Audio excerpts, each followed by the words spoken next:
ভাই উত্তরটা শুনে যান।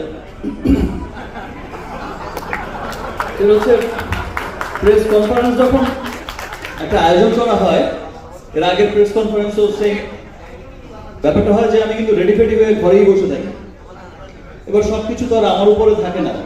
দেখেন আপনি হয়তো টাইমে এসেছেন, এই যে আপনি যেমন বাঙালি, এখানে অনেক বাঙালি আছে, তো অনেক বাঙালি কিন্তু টাইমে আসে না।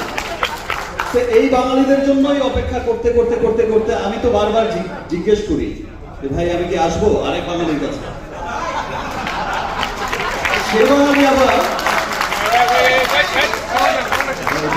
যেই বাঙালি আবার আমাকে বলে ভাই আরো কিছু বাঙালি বাকি আছে।